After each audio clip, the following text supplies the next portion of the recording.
Hello YouTubers, this is Atilla Yeşilada presenting for Real Turkey channel.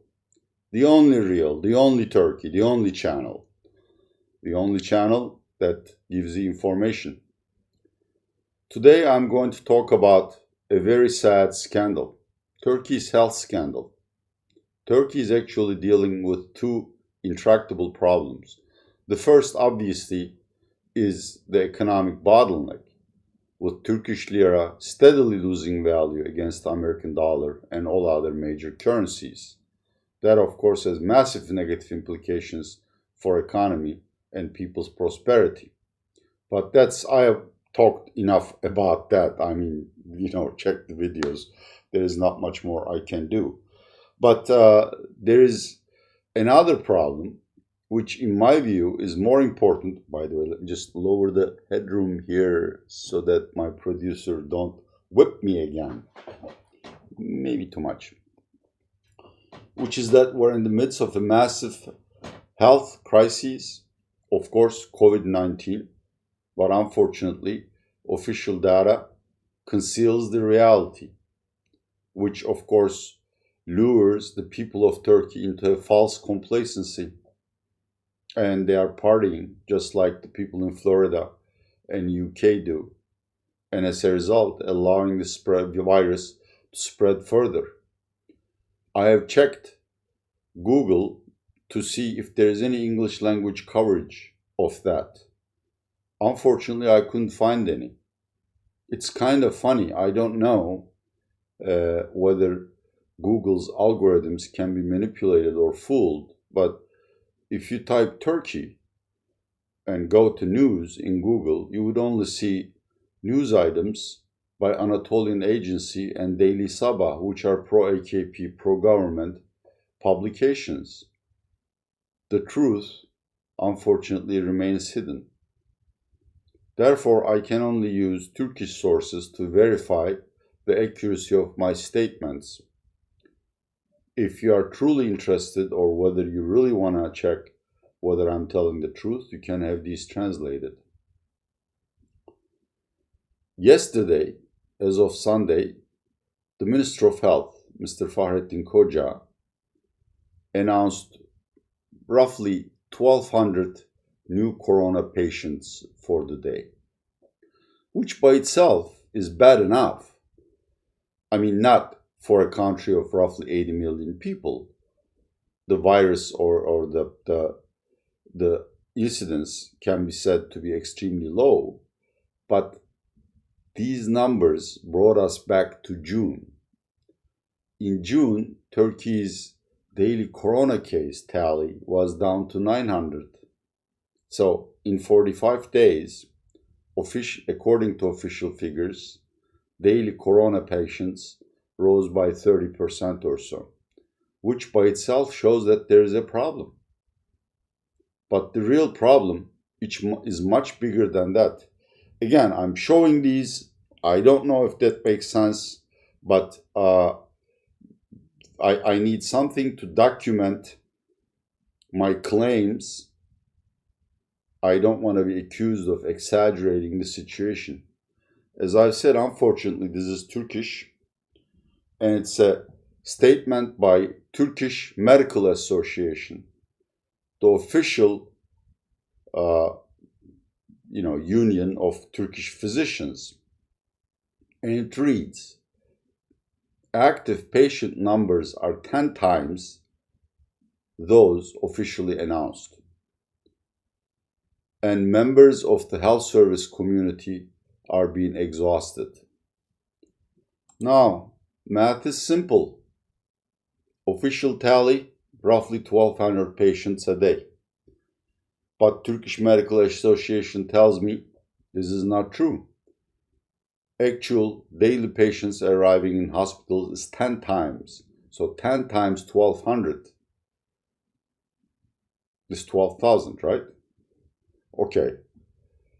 Is there any other proof that Turkey's COVID-19 outbreak is much worse than being portrayed? Yes, there is.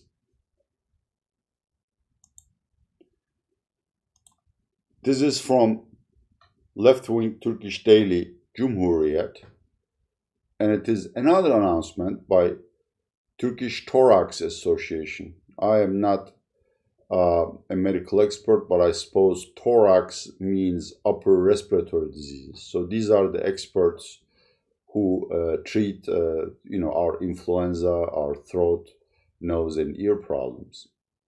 And it says we are reaching the second peak of the first wave of COVID-19. And it adds that we are afraid that we have lost control of this pandemic. It further claims that in 3 Turkish cities, Alanya, Batman, and Manisa, thorax specialists, that's chest disease, I suppose, are rendering their resignations because they can't deal with the patient load and they can't live with their conscience. I checked the media, local media, very carefully. Only in the southeastern metropolitan, Diyarbakir, with a population of 2 million, I believe, daily cases are 400 to 500. This according to the official statement of the Diyarbakir Medical Association. So, if there are 400 to 500 new patients in just one city, how is it possible that the national tally is only 1,200? What's going on here? It's very simple. I will tell you. But the story is coming out. Again, Turkish newspapers inform me that EU no longer grants tourists or visitation visas to Turkish citizens. Only for emergencies do they allow Turks to visit the Schengen countries or EU member countries. Reason? I'm sorry. Because people who return from Turkey have a high incidence of COVID-19. I think it cites numbers. We're second after Kosovo in terms of the percentage of returnees who carry the virus. And today, while screening the world press, I understand from the UK press, that UK too, Downing Street 10, is contemplating whether to bar Turks from entering UK. This is a disaster. Do you know why it's a disaster? Because currently, I don't know how many thousand British tourists are in Turkey, but the tourism center Antalya, which is like, Florida, I suppose, Palm Beach, or Santa Barbara, where I used to live. The Russian tourists and German tourists are flooding in.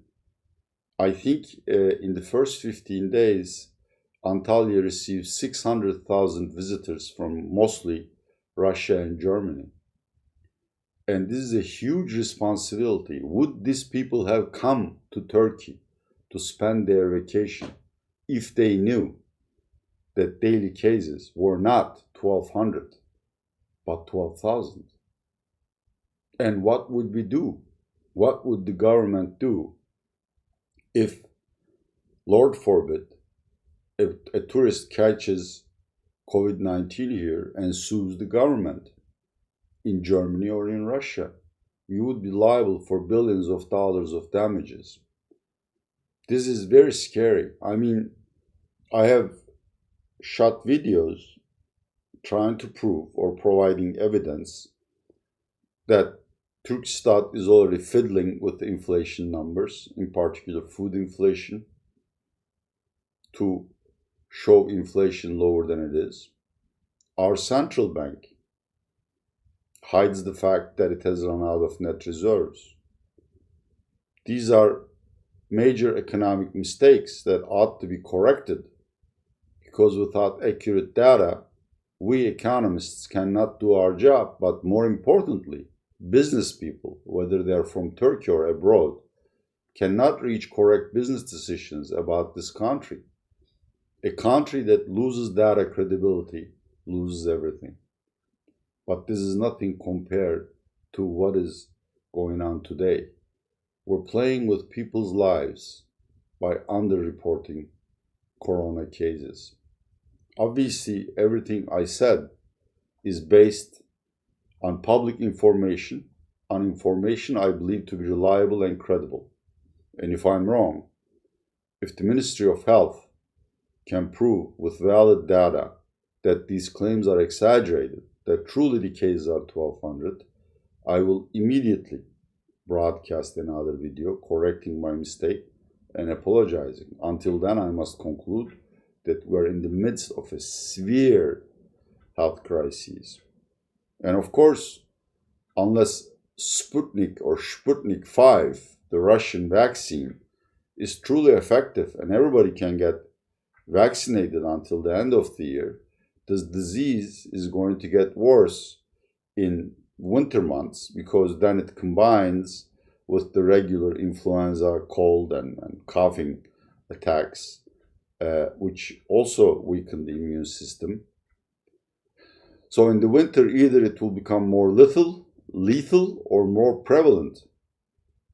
And Turkey already has a budget deficit of $25 billion, or 4% of GDP as of July. So my scenario begets the question of how would we cover the exploding health expenditures? And of course, the people who will become unemployed as consumers become more conscious of their health and stay at home. How are we going to pay these unemployment benefits? Well, this is another really sad video about Turkey, but I believe it is my patriotic duty to tell the truth to the world in English. Thank you very much for watching another Real Turkey channel video. This was Atilla Yeşilada. If you like our videos, please share them with those who are concerned about Turkey, or who are studying Turkey, or who are planning, or are actually doing business in Turkey. We also have an English language news website, which, to the best we're capable of, covers the truth about Turkey, and it is www.paturkey.com. Thank you very much for watching Real Turkey channel.